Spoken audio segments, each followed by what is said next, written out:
ကာလာဒီမှာဆိုရင်ကျွန်တော်တို့အနီရောင်ကကြတော့ပို့ပြီးတော့ဆွဲဆောင်မှုရှိတယ်ဆက်စီဖြစ်တယ်ပေါ့နော်ပြီးတော့ပို့ပြီးတော့ထင်ပေါ်တယ်လို့လူတွေကတွေးကြတယ်အပြရောင်ကြတော့လေကျွန်တော်တို့လုပ်ငန်းတွေမှာဆိုရင် trust ပိုရှိရဆိုပြီးတော့တွေးကြပြန်တယ်အစိမ်းရောင်ကြတော့ကျွန်တော်တို့ကသဘာဝနဲ့ဆက်တယ် eco friendly ဖြစ်တယ်ဆိုပြီးတော့ကာလာတွေကိုလူတွေက branding မှာသတ်မှတ်ကြတယ်ပေါ့နော်အဲ့ဒါကလုံးဝမှားပါတယ်ကျွန်တော်တို့ကာလာတွေမှာကတိကျတဲ့ meaning ဆိုပြီးတော့လုံးဝမရှိဘူးအဲ့ကာလာကဘယ်နေရာမှာသုံးပါလဲသူ့ကိုဘာတွေနဲ့ဝင်းရံထားတာလဲပေါ့မူတည်ပြီးတော့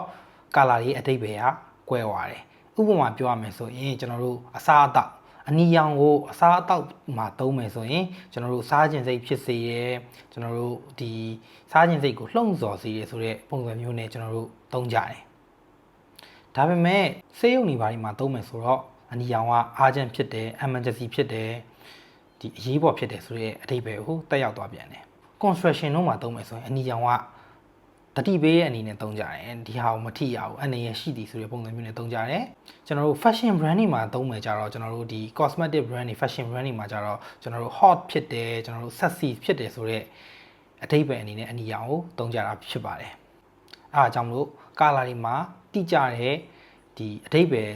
မရှိဘူးပေါ့နော်အဲ့အနီရောင်ကိုအဲ့ကာလာတွေကိုဘယ်နေရာမှာသုံးပါလဲဘာကြီးနဲ့ဝင်းရံထားလဲပေါ့မူတည်ပြီးတော့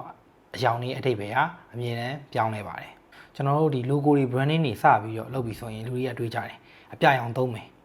trust ဖြစ်အောင်လို့ဒါပေမဲ့အဲ့ဒါကြီးကလုံးဝမှားတယ်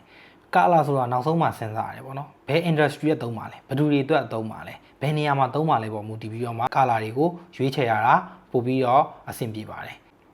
ကာလာတွေဆိုတာတော့ relationship တစ်ခုပါပဲတစ်ခုနဲ့တစ်ခုဆက်သွယ်ပေးတာဘာကြီးနဲ့ဆက်သွယ်ပေးရလဲဆိုတော့ကာလာနဲ့ကျွန်တော်တို့ content ကိုဆက်သွယ်ပေးတာဖြစ်ပါတယ်အဲ့ဒါမှပဲအဓိပ္ပာယ်ပြေးသွားတဲ့အရောင်တစ်ခုကိုကျွန်တော်တို့ဒီ brand အတွက်ကိုရွေးချယ်နိုင်မှာပဲဖြစ်ပါတယ်ဒါကြောင့်ကာလာတွေကိုရွေးချယ်တဲ့နေရာမှာဘာကြောင့်ရွေးချယ်ရဲဆိုတာထက်ဘယ်လို industry မှာသုံးပါလဲဘယ်လိုနေရာမျိုးမှာအသုံးချမှာလဲဘယ်လိုမျိုး content တွေနဲ့ relationship တည်ဆောက်မှာလဲပေါ့မူတည်ပြီးတော့ရွေးတင်ပါတယ်ကဲနောက် video မှာပြန်တွေ့ကြတာပေါ့